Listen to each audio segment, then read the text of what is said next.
Thomas, good to see you. It feels a bit weird asking team news when the next match is 5 days away, but Yeah. is there anything you can provide us? Any players closer to returning? Yeah, team news same as before the Liverpool game. So everyone who's available there is available for the Crystal Palace game. Yes, five days away. Yeah. Dominic Solanke, Dejan Kulusevski, how close are they to returning? The same as I said before. Both of them, I will be very happy when I can announce now they are part of the squad. So that's where it is. Does it feel close though for those two? Nah, yes or no. I'm just, we speak about it all the time, and I know it's been a while. You've been here, so I'm just I think it's much better to speak about when they're available. I think it was just my turn to ask. Yeah, no problem. Look, you're going to be without Xavi Simons. Were you considering as a club appealing the red card at all? Yeah, I would like to do it, but I know it does make sense because the way the rules are, we can appeal, but we'll get nothing out of it, as I've been told. So that is what it is. Okay. Look, Arne Slot made some comments about Mickey van der Ven's challenge on Alexander Isak. He felt the challenge from Mickey was reckless. Looking back at it, do you think that's something you agree with, or do you disagree with him? No, I'm obviously disagreeing in many ways. I think we are talking about a defender in Mickey van der Ven that will do everything he can to avoid the goal. So it's a transition. So he's sprinting back in. There's a ball slide down the side, and he does everything he can to see if he can block that shot. So he's sliding. Unfortunately, Isaac's plant his foot straight there, and that makes it look worse than it is. I think that would be a natural reaction for any defender. Or put it this way: if my defenders don't do that, then I don't think they are true defenders. So I don't see that at all. And I think Ragland's challenges normally you haven't seen. I think anyone from Mickey, as I remember it, so I see him as a very fair and competitive player. So that's one thing. The other thing, I also know that the two players have sorted out, so that's a good sign of how they sorted out, or good sign. And you're going to be without Christian Romero as well for the game against Crystal Palace. I know you spoke briefly about the fact not just the captain but the whole players controlling their emotions in certain situations in games. Have you had a conversation with him specifically about his role as a captain, as a leader of the group, to lead by example in those situations? Many times, but not, and also of course after this game, and not because it's Kuti. I speak to the players in general. As I said, I know it's we can put that label on when it's a captain. For me, all the players need to have a cool head and lead by example. You cannot have only one leader on the pitch. I know he's the one with the armband. So that's one thing. We're talking about a player, a very passionate player, that when he is at his absolute top, he carry the teams on his back like he did in the Europa League final. Without him, we wouldn't have won the trophy, like he did away to Newcastle, like he's done many times. When you're very passionate, sometimes you can maybe in few moments lack the extra coolness. Sometimes maybe something he's working on. I think you have a player where the second goal for me still is a clear foul. And okay, I haven't played on the highest level. Everyone who played on the highest level, if they know there's a foul, they know it's a foul, and the way he reacted, it's a clear foul. So he felt hard done by. So the mistake he did there was he was running, unfortunately touching John Brooks. That means when he touched the ref, unfortunately need to have a yellow. But let's say it was a foul given. You don't give the first yellow, you don't get the second yellow. The second yellow is a mistake, obviously from Kuti, which is agree on. But before that, he was the one that competed like a very passionate for the first corner, compete on that duel, and the second duel, and we scored the 2-1. So you need to accept, if you have passionate players, that it's part of it. Finally, for me, look, we mentioned at the start 8 days gap, which seems a bit strange this time of year that you've got that gap. For you as a manager, is there a bit of almost you got to get the balance right in terms of giving players time off because there's 8 days. The fact it's Christmas as well, players want to spend time with family if they can, but also looking at the current situation, 14th in the league, that this is an opportunity to get the players in, work on things that you don't necessarily get to do when you're playing midweek, weekend games. I think I think it's the first full week we had since August, so it's pretty welcome that we have that. And this week we actually handle in the same way I would have done with any other week. If it was not Christmas, it was still done the same. So we have 2 days leading to the game, day off, 2 days. So today and tomorrow, and then off on 25th, and then 2 days. Then it's perfectly fit the Christmas family schedule, which is very good. And I'm a big believer of having be top professional, and that's something I believe the players are and should be, and some need to be guided more than others. But also they are grown-up individuals that if I need to hold their hand the whole time, we have a bigger problem, in my opinion. Then the way to make sure everyone does need to have hold their hand, that can be, of course, that can be part of the journey. But this I will do any other day. But I also believe in clear communication. So I believe in when I said why we trained tactical today, after 2 days off to get the body going, why we trained set pieces extra today. I expect them to be absolutely bang on it. Tomorrow we have a sharper, intense training. So everyone after training can get out of here because they want to spend time with the family, because I think that's hugely important. 25th off, and then we meet a little bit later on the 26th. But that also, that they need, of course, to pay back being professional. So spend time with the family is, of course, fantastic. And then, so that's just, so the only thing I do a little bit different is probably meeting a little bit later on the 26th. The rest is the same. You're welcome. Merry Christmas. Merry Christmas. See you again. Since the beginning of the season, you dealt with a lot of injuries. You got plenty of games throughout the festive season. How confident are you that the current squad, you got enough depth in the squad to overcome this period with positive results? I'm confident we can get good results. Of course, you always want a fully fit squad. But right now we have the players available, and we need to deal with it and find a way and get good performances out there and results. 2 questions about Crystal Palace, please. First of all, about the manager, Oliver Glasner. They suffered a big defeat recently against Leeds, but in general, how impressive have you been with Oliver's work at Palace, winning the FA Cup, taking them to Europe as well? I think Oliver done a top job at Palace in many ways. Really impressive. Clear identity of the team. Defend low. Very compact, very difficult to break down. Incredibly good on the counters. Probably one of the best in the league. Added, I think it was last season as well. The end of last season, definitely this season as well. So very good on set pieces as well. One of the best on corners. Added long throws also last season. So very strong on set pieces as well. And also when they build, have a clear identity with their 3-4-3 position. So done a really good, impressive job. Can I ask you about the system they play at Palace? It feels like a very similar system that Man United play. And while Ruben Amorim is still trying to figure this out, at Palace they're getting a lot of praise for that. As an opposition manager, what's the biggest challenge of facing that and try to find a solution?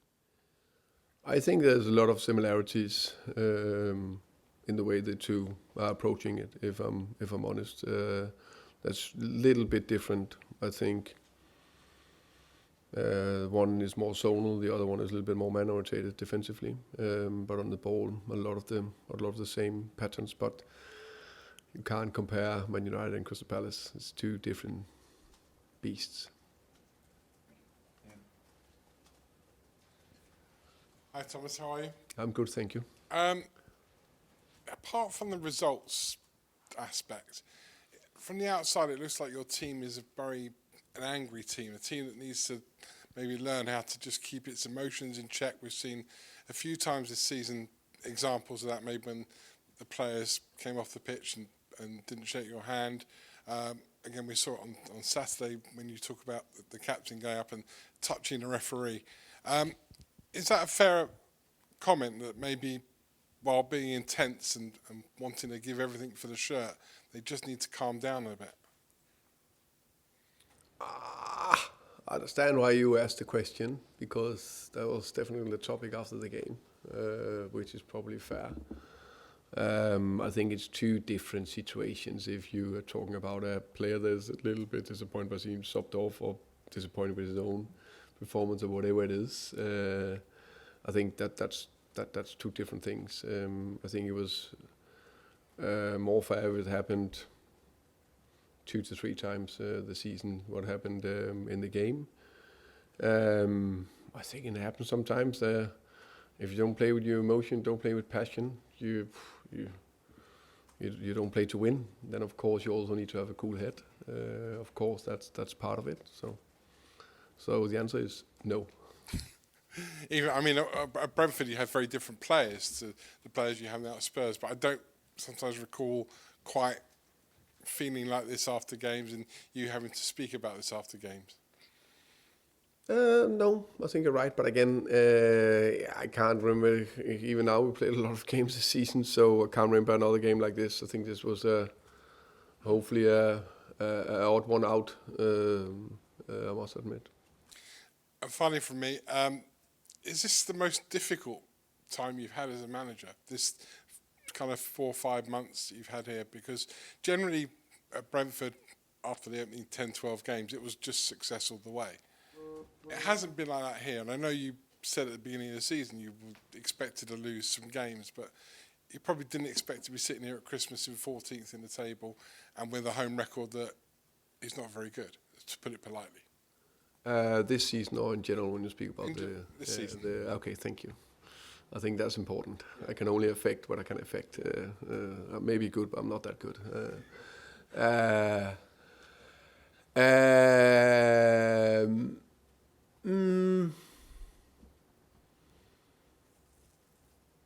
I think I see a lot of similarities to my first head coach job. Of course, completely different scale. This is, of course, a massive club. One of the biggest clubs in the world. So much focus on it, so that makes it, of course, bigger and a different challenge. But I see a lot of similarities when I had my first head coach job in Brøndby and here, where you try to build something over time, and you inherit something that you need to try to get right with a lot of good people around me. And then this, where this makes it extra, how can you say, challenging, is of course that we play Champions League and Premier League at the same time, and I try to improve while we are driving 100 miles an hour. But that's part of it. That's a good challenge. I think I see a lot of good things we improve, but we of course need to. It's all about how can we have even more consistency in performances. It's all about that. How can you create consistency performances day in, day out? That's the thing we're working on every single day. Thank you very much. Likewise. Thomas, you said after the game the other day that you've been working really hard with the team on kind of getting over setbacks and bouncing back from setbacks. Is that through like a sports psychologist or through you or the coaches? How does that work? That I think that's with me and the coaches, and of course, how can I say, with the experience we had, I worked with a lot of performance psychologists in my career, and some of their tools we try to use, of course. So reinforce good messages, good habits, and that's how can you install that in training? We haven't been able to train that much. How can you keep talking about it before games, during games, after games, before games? So I think that's a big part of it. So for example, even though it looked bad in Nottingham in many ways, there was still some small good steps in a direction that don't need to underlying indicator we need to look into. And I think overall the team did well against Liverpool, as I said, after the game as well. That hasn't changed, especially afterwards the game back. I think afterwards the game back, I'm super happy with the first 30 minutes. They were really good, promising. Players got Christmas Day off, I presume you have as well. Are you going to be able to switch off? Can you put the phone away and just not look at it, think of football at all? Yes, that day I will try to get ahead of the curve and plan everything these 2 days, and then we have a good long day on the 26th. That will be the main bit. So yeah, that'll be the main bit. It will be good to relax a bit. Matty Wells leaving for his first managerial role. How sad are you to see him go? But also, what kind of manager do you think he can be? He's had a lot of influences in his career already. Yeah. I think very happy for Matt. It's a great opportunity for him, and I think he's a very talented coach, and I think he got a good potential to become a good head coach. It's different when you stand out there on your own, but I think he got all the abilities to be able to do well. So yeah, I wish him all the best and really want him to do well. Just a very quick follow-up on that. You're going to replace him? We will definitely look into replace him. When and how that would look is not clear yet. George, please. Thomas, hello. So just going back to Mickey van der Ven and Alexander, you said they've spoken. Was that after the game on Saturday, or did Mickey call him this week when he found out the severity of the challenge? I just know they have spoken. That's the main bit. And they're all good. Yeah. And I just want Fabio Paratici's been linked with a move away. What's your latest or your understanding with what could happen potentially? I think first and foremost, it's not the first rumor I need to to speak about. If it's a staff director or player, in general, I'm not speaking about that. Just try to focus on the Crystal Palace game and probably also something for someone higher up in the club. Okay, and I think you've done the double over Palace last season, didn't you, at Brentford? So Yeah. Can you just take anything? I know you obviously manage a different team now, but can you take anything from that when you're playing them? Yeah, I think it's two different teams. So sometimes teams, how can you say, suit each other in different ways, good or bad. Of course, I have I know we face a team that is very well organized. I know they very good on the counters. I know they have such a threat going forward, I would say. So it's a game where you need to be super concentrated throughout it, so you don't give too much unnecessary transitions away, for example, or open spaces to defend. Thank you. Finish this section with George, please. Hi, Thomas. What sort of effect will it have, I guess, just initially losing Matty Wells, obviously a really highly respected coach, and you obviously brought him in as well. Kept him on this season. Now, of course, we when someone leaves, others needs to step up and take more responsibility. So that'll be down to Cameron and Justin and Andreas to take a step more forward. Of course, Justin already took a big responsibility, Andreas as well. But when someone is leaving, there will just be a little bit more to fill in for them. But I'm confident that they are capable to do that. I think back in the day, it was only one assistant you had, so I'm pretty sure we'll survive. And just going back to Mickey as well, you said yourself he's a very fair player. I don't think anyone would call him dirty. Are you kind of worried that Slot's comments and how kind of big they've obviously become could sort of change the perception of, I guess, referees mainly around Mickey and kind of thinking he's not a fair player as maybe he was before? Yeah, I hope not.